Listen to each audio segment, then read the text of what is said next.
પાટણ શહેરના telephone exchange road પર આવેલ મીનળ પાર્ક સોસાયટીમાં રહેતા અલગ અલગ સમાજના પરિવારજનો સૌ એક જ પરિવારના છે તેવી ભાવનાને ઉજાગર કરી બતાવી છે।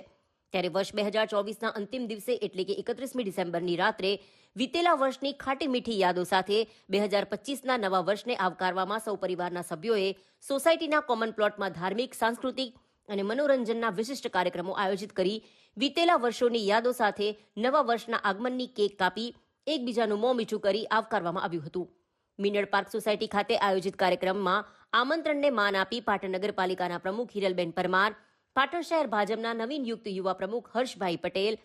અને ભાજપના આગેવાનો કાર્યકરો ખાસ ઉપસ્થિત રહ્યા હતા અને મીનળ પાર્ક સોસાયટીના રહીશો દ્વારા પરિવારની ભાવના સાથે ઉજવતા ઉત્સવોની સરાહના કરી નવા વર્ષના પ્રારંભની શુભકામનાઓ સાથે સૌ મહાનુભાવોએ સોસાયટીના રહીશો સાથે ડીજેના તાલે રાસ ગરબાની રમઝટ મચાવી હતી। મીનળ પાર્ક સોસાયટીના તમામ રહીશો તેમજ મારા મોટા ભાઈ સમાન યશપાલભાઈ અને મારી સાથે ઉપસ્થિત હર્ષભાઈ જે હમણાં જ એમની શહેર ભાજપ પ્રમુખ તરીકે નિયુક્તિ થઈ છે એવા હર્ષભાઈ, ભાઈ જિગ્નેશભાઈ તેમજ તમામ બહેનો અને ભાઈઓ વડીલો, આ તમે જે દર વર્ષની જેમ આ વર્ષે પણ કર્યું ને સાથે અમને ઉમેરાય એ મને ખરેખર આનંદ આવ્યો। કારણ કે યશપાલભાઈ તો દરેક નાના મોટા કાર્યક્રમો બોલાવતા જ હોય, યશપાલભાઈ હોય કે ભાઈ સંજયભાઈ હોય, અમને બોલાવતા જ હોય, આવતા હોય। તમારા બધાના સંપર્કમાં તો લગભગ 1 વર્ષથી તો સતત છું, પણ યશપાલભાઈના સંપર્કમાં લગભગ હું 2006થી છું એમ કહું તું ચાલે। એટલે એમનો પણ લગભગ બાબુ ભણતો જ તો, એટલે બંને જણા હાથે હોય એટલે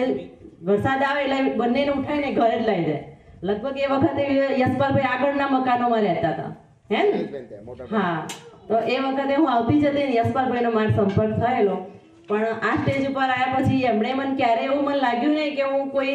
મને બોલાવે છે ને એમ કે અતિથિ તરીકે જો એક પરિવારમાં જ આવી હોય એવો જ મને